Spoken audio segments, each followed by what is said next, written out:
Hi, this is Jackie Tantillo, and this is Should Have Listened to My Mother.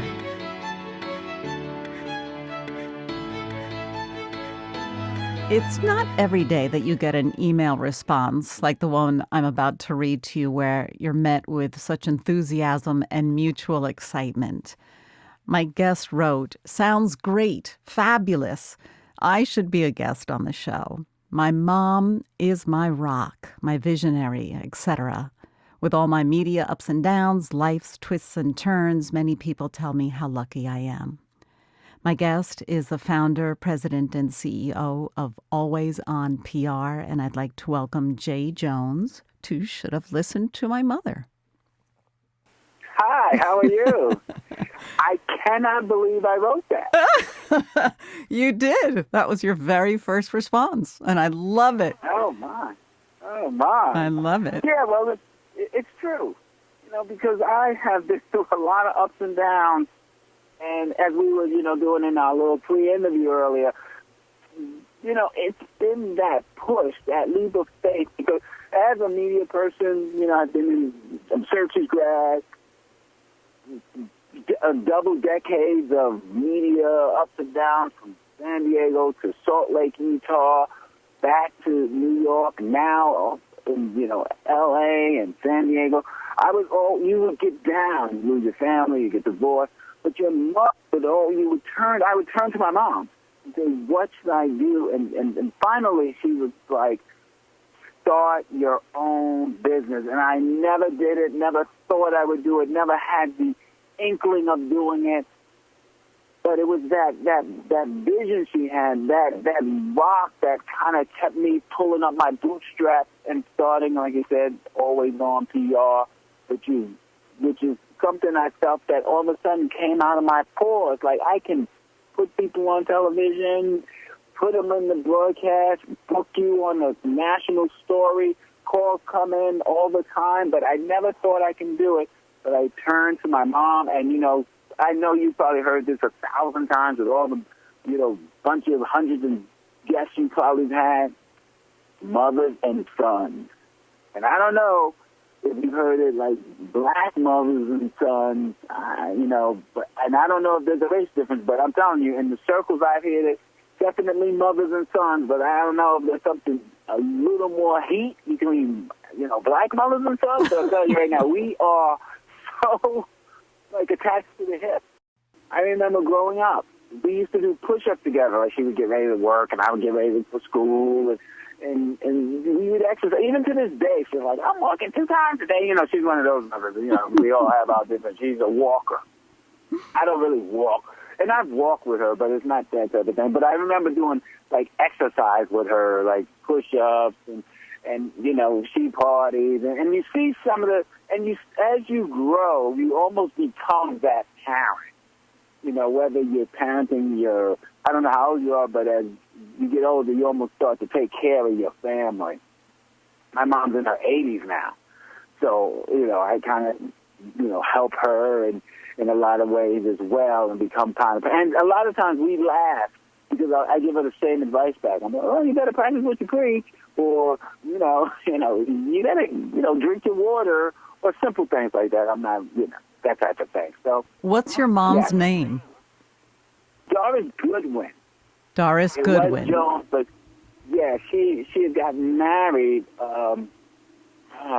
She got married about in her early 70s or mid 60s. She got remarried to my stepdad, John Goodwin. And the funny thing, it was so funny, his name is John. I have so many Johns and Jays in my family. I even named my daughter John. Very cool. She doesn't like. Oh, I love it. My middle name is John. I'm named after my dad. Oh, yeah. Oh, okay. There's John's right there. See? You're connected. You bet. Where did you grow up? Where was Doris's intellect and good reasoning laid on you as a child and young teen and adult? Well, the sprinkling really started in the South. Like, her parents, her mom, it all budded for her background in Columbia, South Carolina. And then, of course, she moved up to New York. She lived in Harlem. And I was born in Harlem, raised in Harlem for like my younger years, and then we moved to the Bronx. The energy of culture and intelligence probably came to the South. Even recently, I was telling somebody, I'm kind of like a country guy. Even the food, I cook like my mom.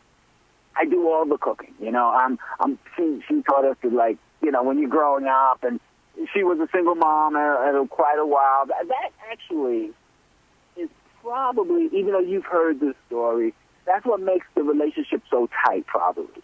You become, you're being brought up by a single mother who, everything. You're the latchkey kid. She's working. You're going to school. You meet up, your brothers, and, you have a cat. I had a cat. I had a dog. You all meeting there, and that whole kind of watching each other's back.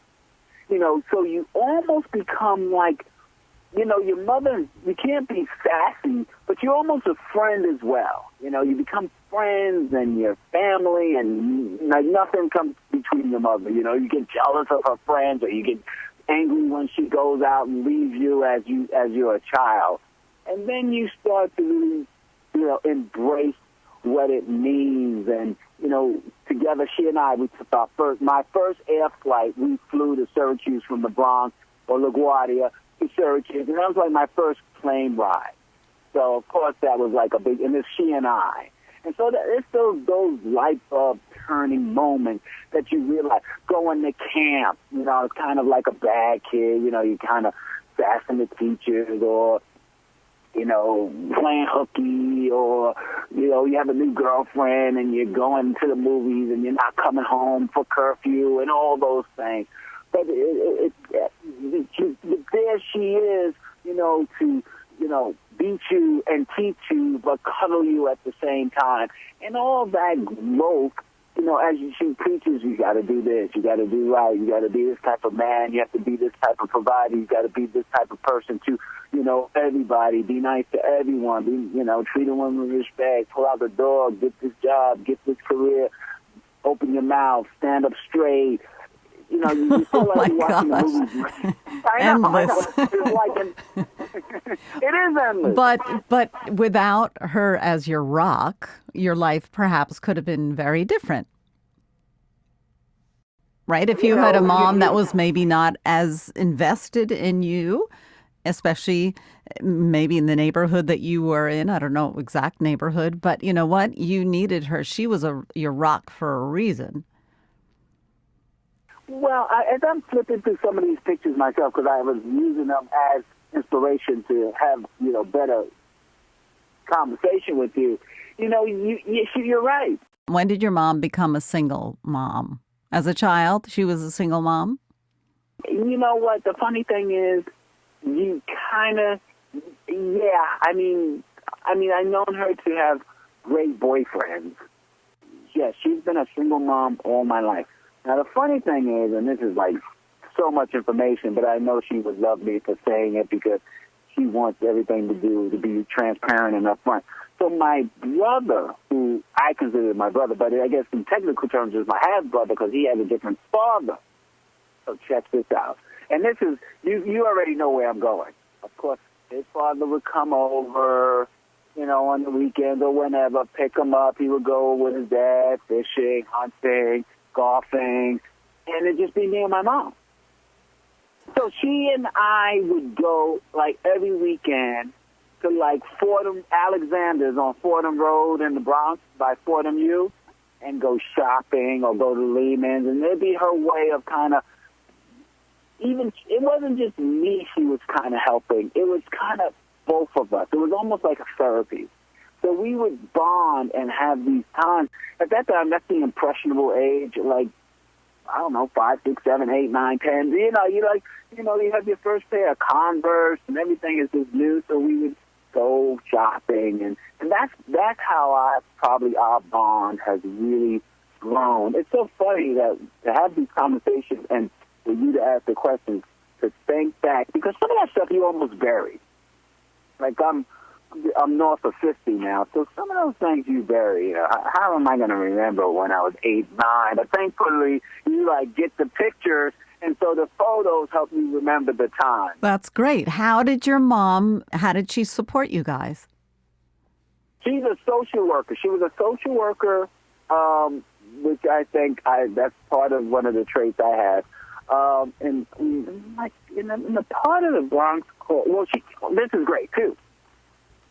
She was actually worked right near Yankee Stadium this is another story, at the Bronx courthouse, and she used to deal with the social aspects. So when young kids such as myself, so she would have a son at home and in school when she would be dealing with children, young minority children, boys mainly of her age, who would get into bad situations. So she would do all that social counseling and social, kind of research or breaking down or dealing with the kids. And then she got me a job at the Bronx community, at the Bronx courthouse. I remember I got my first. I've always worked. I've other than taking her out. What were you doing? So I was in the oh my God, I was in the dungeon of the Bronx courthouse, like filing.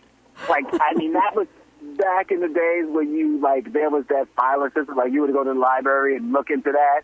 Why do you think she got you a job? To keep you off the street and out of trouble, right? Exactly. Ta-da! Mom is so smart. Learn lessons. Doris. Keep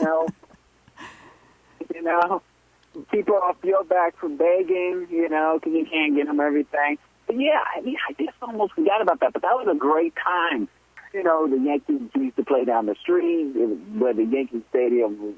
Well, the Yankee Stadium is kind of a new one now, but it's still close to the old one. But the old one was just right there. You get off the 4 train and walk right to the Yankee Stadium. And the Bronx criminal courthouse was right there. So I had to get there. And let me tell you, we all know.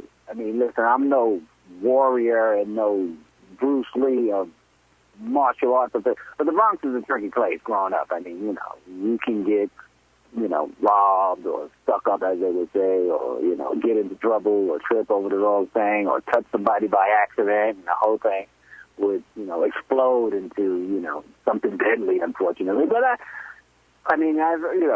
had my share of, somebody grabbing my stuff and kicking me or punching me, but nothing ever really devastating. Did your mom's mom play a part in your life? Your maternal grandmother? My Nana. Yeah. Nana was, I think yes, not like a big mama. Like I hear, because I was thinking of this myself. That was, of course, I was like, my grandmother, if she was alive today, would be totally watching the Royals. Like, she was all about the Royals, the Beatles, London. Like, her name was Elizabeth. She was all about that. So she played more of a disciplinarian in my mom's life, and it just allowed us to just all be kind of a unit family. But she did some babysitting, and she was great. But she wasn't like the replacement mom. My grandmother's all about, she's all about James Bond. We're riding around and we're pushing James Bond toys on us. We had Aston Martins, and we're watching, like, London, what's going on in London. She's all about the Royals and Breakfast at Tiffany's and, the Beatles. And so she was your international influence in your life, your grandmother. She was international. I the international inspiration. Love it, of course. But she was really, like, very strict, like super strict. You had to get up. You had to, like I could see where my Uncle Johnny, who was my favorite uncle, got some of his energy from, where I took from his energy a lot. Because I used to stay with him, and he was kind of like the dad. So, yeah, thinking about that question that you asked a couple of minutes ago, I believe my mom was always a single mom, because my Uncle Johnny, who was her brother, one of her brothers, would discipline us, or, we would love him when he would come over, and, that type of thing. So she was kind of surrounded by her brothers, and I guess that helped everybody ease the pain of the missing link. Potential father figure. Yeah, it would help. And that's what happened in a lot of families, right? No matter where you come from. Did she support you going into media, or was she kind of reluctant because it's a tough industry? I think that was kind of an easy decision. You know, originally I was going into pre-med, which I wish I would have stuck to. But there were so many years I just didn't have the energy myself. And then I saw a story by Jill Noble at ABC, WABC, and I was just like, you know what, this might be something I like, to help people.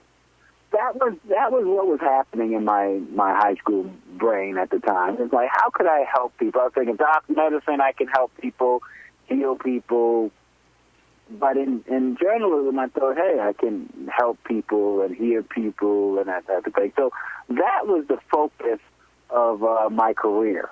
Where did that come from, the helping people? Is that something your mom instilled? Well, you know... Or she was a social worker, yeah. so she was helping people all the time. Exactly. You know, it was kind of like that social aspect of always giving. You know, like it goes back to that kind of vibe of this you know, that's that small community country, you know, vibe in the South at the time where you just kind of, it wasn't that, you know, resources were tight and you had to be careful because, you know, of course she's growing up at the time where there were separate water fountains and this and that, and you know, she's in those Martin Luther King years. You know, those movements. So, you know, so her inspiration came from, you know, from helping people and hope and faith and all that stuff. So she just passed that along with health and well-being and honesty. She always says to me, even now, times change, but morals never do. So there was that energy that just kept me going, kept me above board and just being, listen, I don't want to paint myself a picture as some perfect individual, you know, where I'm just out here, you know, Mother Teresa helping everybody. But overall, I mean, I get a lot of positive energy coming from people, and I got to give that all to my mom. You know, that's all to my mom. How I treat people, how, you know, good karma, get what you return, stay healthy, good energy, helping people. I just, you know, life is a marathon, and you know, and that's just how I overall handle my life, you know, in general. Wow, very powerful stuff. I'm curious, was faith ever in the picture?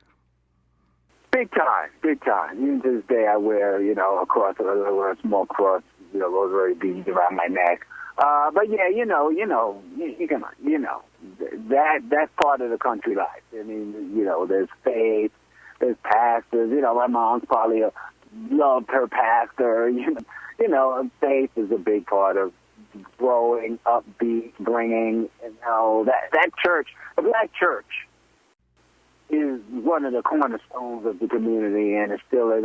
But yeah, I definitely have a big space for church and faith and hope and, you know, all the inspiration that comes from it. And I actually enjoy reading the Bible. I think it's fascinating. It's a fascinating read. You know, it really makes you think and grow and grasp, and I don't know, it also makes you patient. Because there's a lot of people overwhelmed. I mean, it makes you tolerant. And so, yeah, there's a lot of goodness I love to say. Never found a church girl, though. Ah, interesting. Oh, my gosh, you're right. Yeah. Wait, I have more questions to ask you. Did you ever, the reason I asked about the faith is often it's a tool for survival, and your mom was a single mom. She was working. She's struggling with you and your brother, and I don't know how many other siblings you have, but did you ever see her vulnerable? Did you have any idea what it was like for her as a single parent to be raising you guys? Well, there were some vulnerability times. I mean, I've seen her, you know, be mistreated. You know, I've seen, you know, some, you know, she's had the support of her friends and family. I've seen her in some down moments, like not unemployment, but I've seen guys, you know, mistreated. You take your bat. You're like, I gotta run this guy out of my house. You're trying to come to our defense.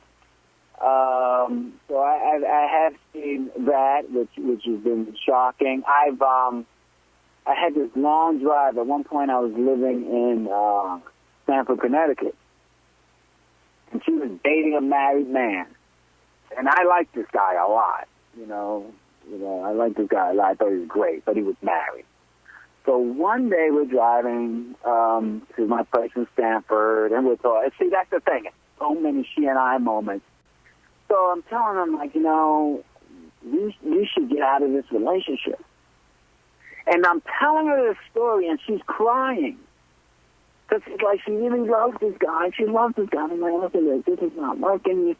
You so much to offer. You're so valuable. You're trying to... And we drove from 30 Rock to Connecticut, got there, and then I think a week or so later, she told me she broke up with him.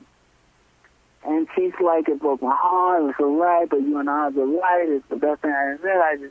And it was this whole thing, and it was kind of a turning point in our relationship where we really became, adult friends.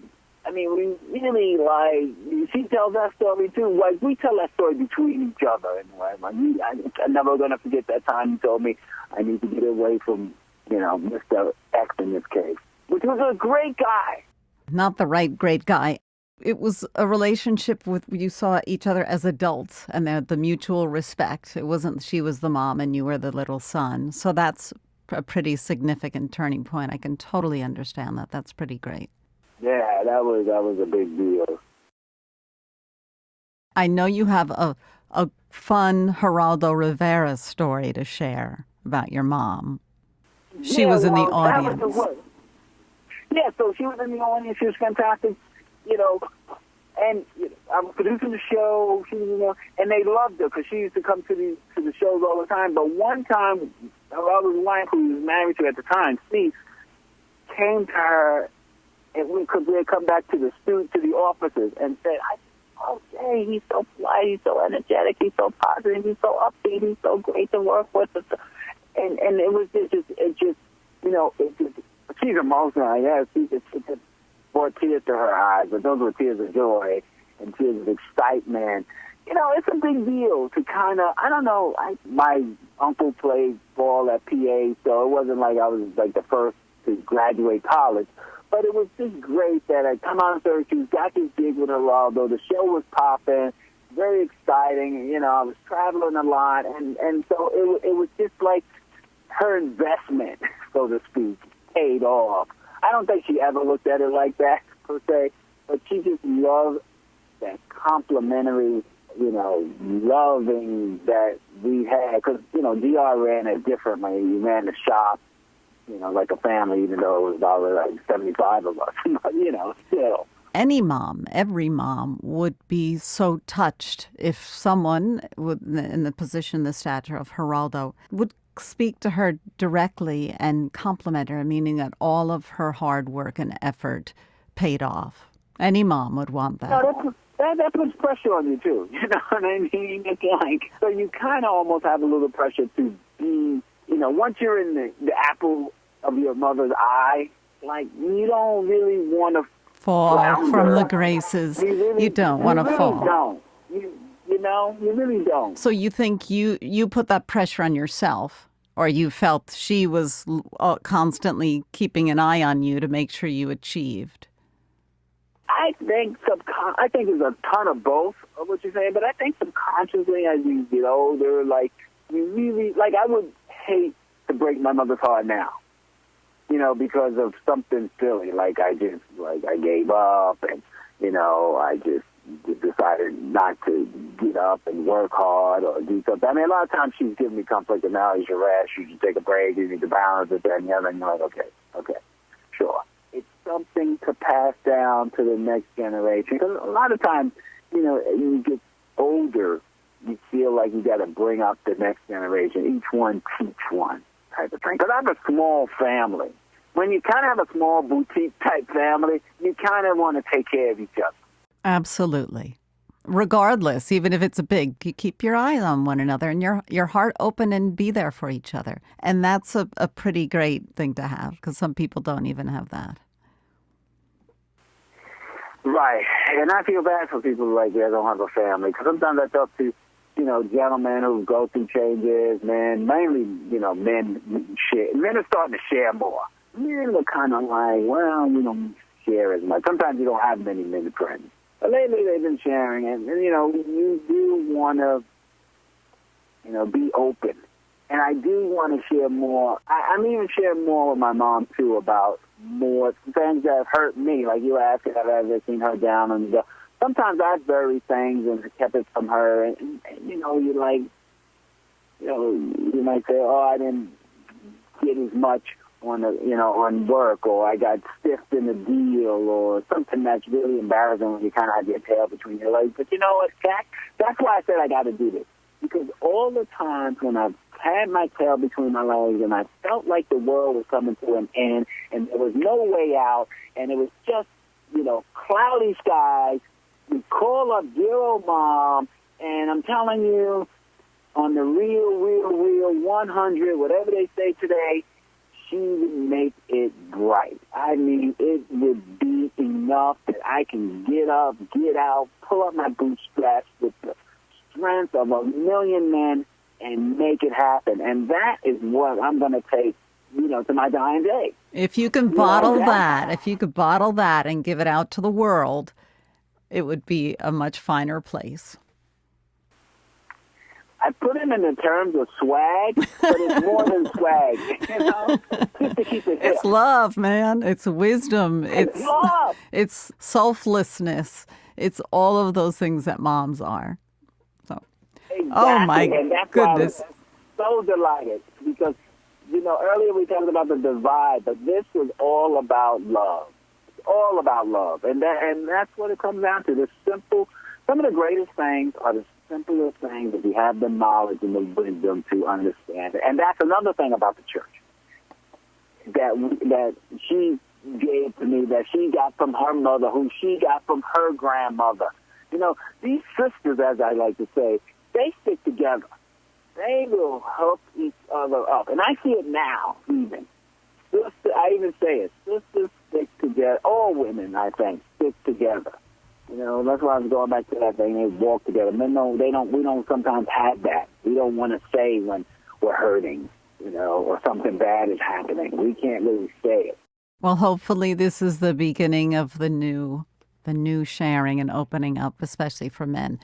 This is the first time that I've spoken with you, Jay, and it has been absolutely wonderful. And I can't thank you for opening up. You are the inspiration for men out there. You have opened up and shared so many wonderful stories with me today, and I really, really appreciate it.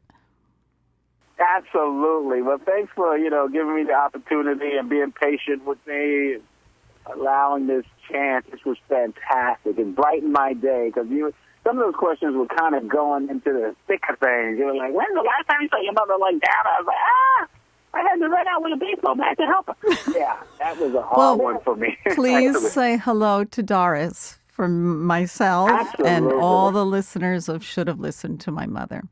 Absolutely. Please listen to your mom. It will reward you in the long run. Thank you very, very much. Also, a big shout out to KPPQ LP in Ventura, California, 104.1 FM, or streaming online at MyTuner app and on capsmedia.org/radio. See you next week on Jackie Tantillo.